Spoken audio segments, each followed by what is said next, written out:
రంగారెడ్డి జిల్లా మహేశ్వరం ప్రాంతంలోని Tukkuguda hardware park పారిశ్రామిక వాడలో భారీ అగ్ని ప్రమాదం సంభవించింది. బియ్యం సంచుల తయారీ పరిశ్రమలో ఒక్కసారిగా మంటలు చెలరేగి పరిశ్రమ మొత్తం వ్యాపించాయి.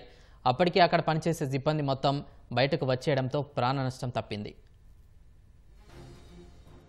హైదరాబాద్ శివారులోని పారిశ్రామిక వాడలో భారీ అగ్ని ప్రమాదం చోటు చేసుకుంది. తుక్కుగూడ పారిశ్రామిక వాడలోని Srinath women pack private limited సంస్థలో బియ్యం సంచుల మీద ముద్రణా పనులు నిర్వహిస్తున్నారు. ఈ పరిశ్రమలో శుక్రవారం రాత్రి 9 గంటల ప్రాంతంలో అగ్ని ప్రమాదం జరిగింది. మంటలు చెలరేగి పరిశ్రమ మొత్తం వ్యాపించాయి. గమనించిన సిబ్బంది పరిశ్రమ నుంచి బయటకు పరుగులు తీశారు. అప్పటికే మంటలు పెద్ద ఎత్తున వ్యాపించి దట్టంగా పొగలు అలుముకున్నాయి. సమాచారం అందుకున్న అగ్నిమాపక సిబ్బంది అధికారులు ఘటనా స్థలానికి చేరుకుని 8 శకటాలతో మంటల్ని అదుపులోకి తెచ్చేందుకు ప్రయత్నించారు. మంటల ధాటికి పరిశ్రమ ఒకవైపు కుప్పకూలింది. మిగతా భవనం కూడా బీటలు వారి అది ఎప్పుడు కూలుతుందో తెలియని పరిస్థితి.